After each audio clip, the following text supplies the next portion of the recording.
E agora sim, nós temos o nosso entrevistado. Bom dia, doutor Francisco. Seja bem-vindo ao Jornal da Rede Alesp. Tudo bem com o senhor? Bom dia, tudo bem? Tudo bem, doutor. Pode explicar um pouco como funciona a rede 5G no Brasil?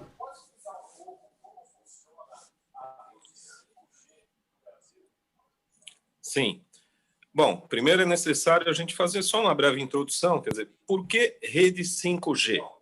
Rede 5G, porque você já teve a rede 2G, a rede 3G, atualmente utilizamos a rede 4G, e agora vamos para o 5G, ou seja, é uma evolução natural da tecnologia da telefonia celular e da telefonia móvel.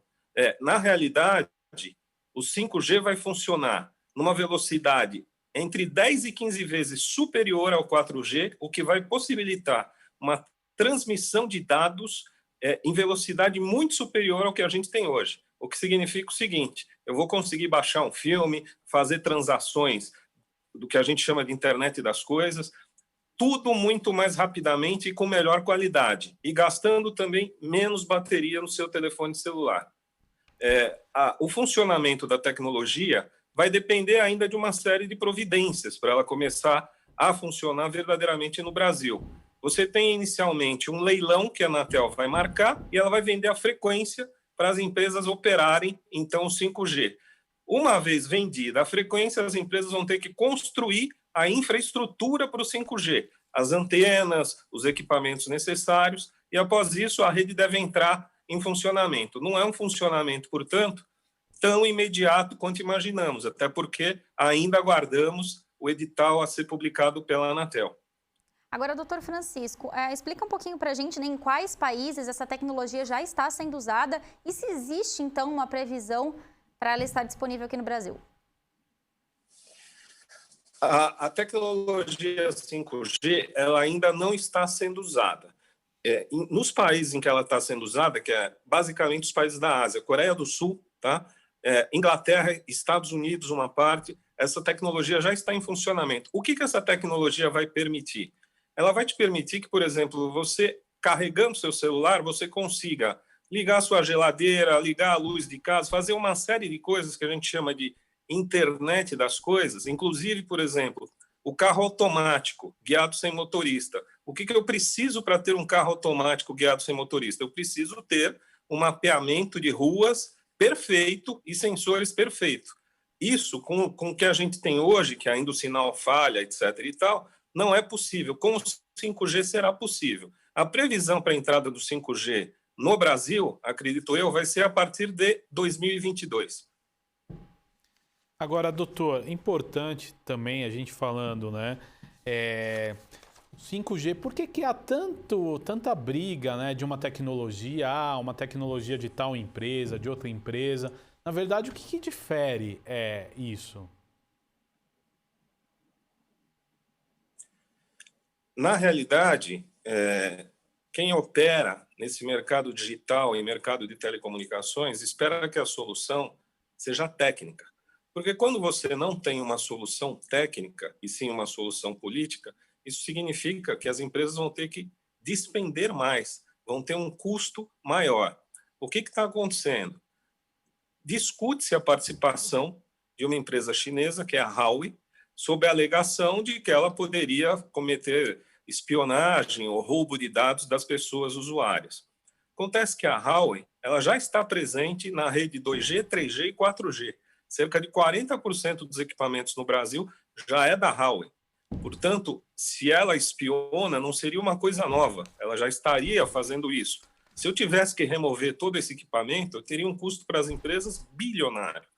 E no equipamento novo, se eu tiver que alocar um equipamento, por exemplo, da mesma Huawei, eu tenho um custo menor do que das outras fornecedoras. Lembrando que não são muitas fornecedoras de equipamento. Fora a Huawei, eu tenho a Ericsson, tenho a Nokia. Então, na realidade, a participação é fundamental, até para que as empresas que fornecem equipamentos possam competir em preços. E aí sim dá um ganho para quem faz o investimento. E que a solução seja técnica. Caso opte-se, se faça a opção de não colocar alguma empresa vetar a participação, que se apresente a razão técnica disso. Agora, doutor, como que essa nova tecnologia ela vai impactar na vida das pessoas, né? Explica pra gente quais serão as principais mudanças.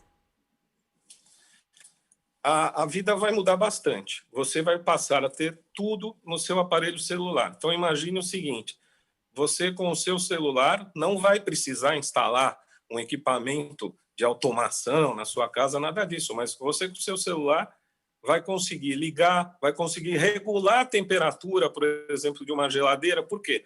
Existem, por exemplo, eletrodomésticos que possuem já internet neles, que é o que a gente chama de internet das coisas. Então, eles vão conseguir se comunicar com o seu celular.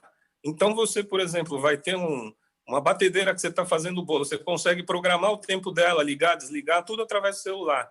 Acender as luzes de casa, você vai conseguir ter finalmente os carros que não dependem de motoristas. Além disso, para quem usa a internet mesmo, você vai baixar um filme de 2 horas em questão de segundos. Vai ser um ganho de velocidade e de qualidade muito grande. Isso vai estar no nosso dia a dia. Você vai fazer todas as operações pelo celular, não só mais ligação ou conversa, mas tudo que você possa imaginar, você vai conseguir fazer. Então, vai ser um avanço muito grande. E só de mencionar o seguinte, alguns países já estão, como a Coreia do Sul, planejando para implantar daqui a alguns anos o 6G. E nós ainda não chegamos no 5G. Agora, doutor, você tocou num ponto que eu acho extremamente interessante, né? Nesse tempo de pandemia, a internet foi essencial para todos nós, né? Quem pode pagar uma internet boa nem sempre tem um serviço a contento. Muita gente não tem acesso nem a uma internet básica. Você acha que nós vamos conseguir se adequar com essa tecnologia rápido ou vamos demorar anos e anos até ter um serviço de qualidade? Você tem um período natural de adaptação para a migração de qualquer tecnologia. Por que isso vai acontecer? Porque, por exemplo, a maioria das pessoas hoje tem telefones celulares que não são adaptáveis, não funcionam no 5G, funcionam ainda no 4G.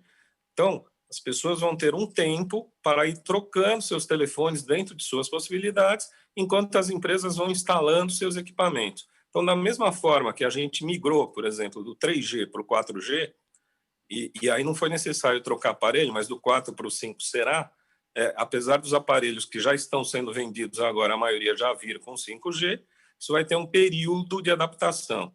Em termos de custo, eu acredito que não deve mudar muito do que a gente tem hoje. Acredito até que não acredito que vai baixar, mas eu acredito que os custos vão se estabilizar, porque o 5G ele não tem uma estrutura mais cara, ele tem uma estrutura mais barata de operação. São antenas de menor tamanho, de menor alcance e que, portanto, custam menos que as antenas atuais. Então, eu não acredito que vai ter um impacto de subir os valores para o consumidor final.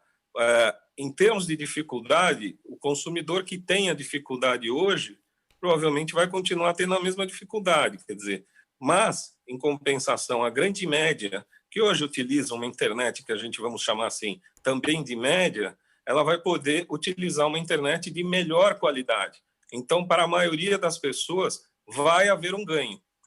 Lógico, como eu mencionei no início, há esse período de transição, há um período para que as coisas vão acontecendo.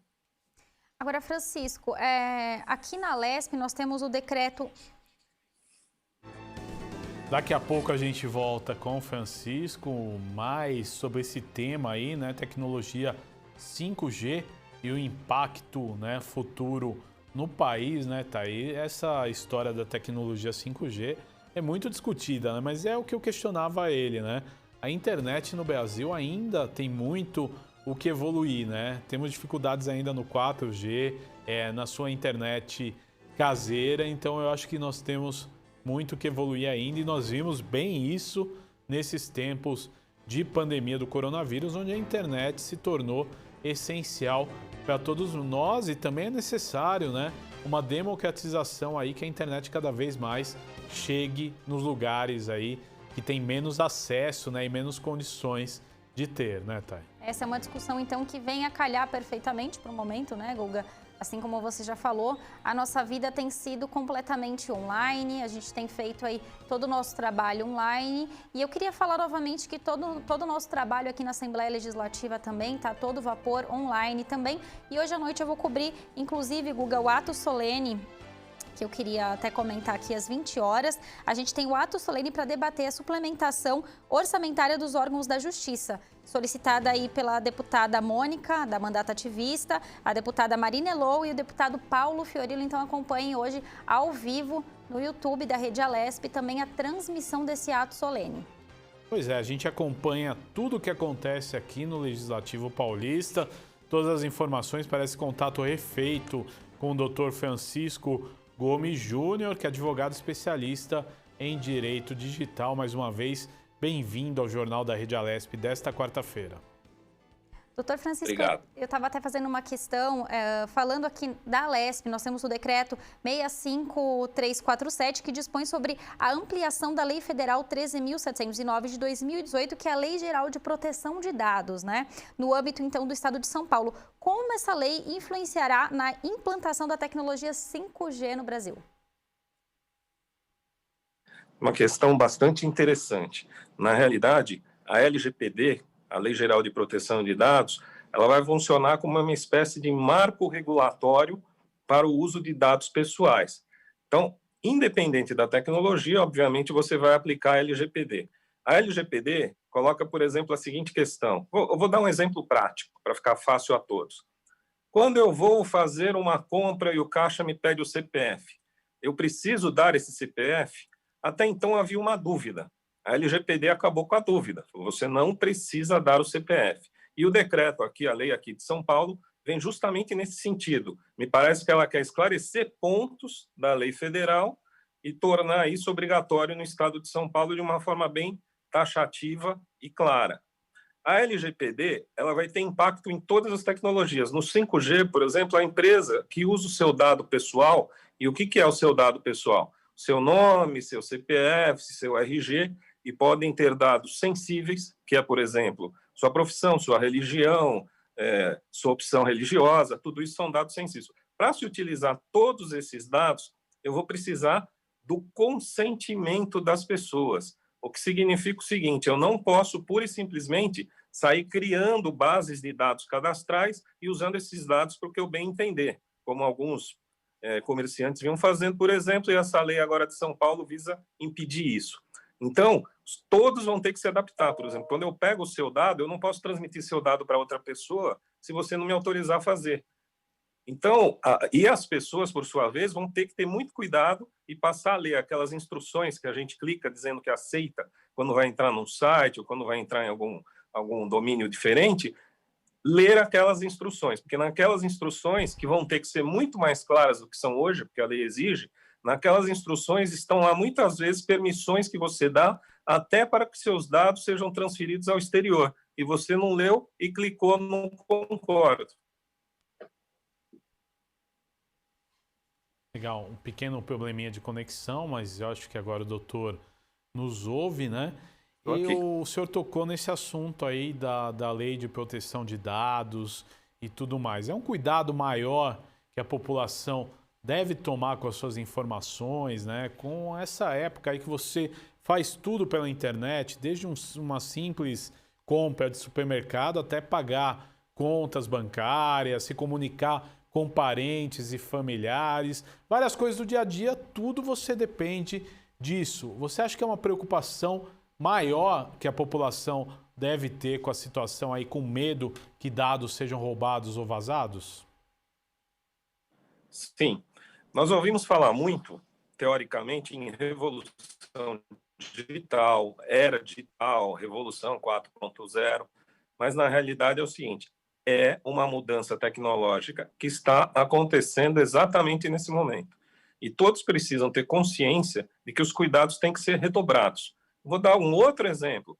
Quando surgiram os cartões bancários e as pessoas iam em caixas eletrônicos e não sabiam operar, elas eram vítimas de golpes, de pessoas que até hoje, né, se pede senha, se pede isso.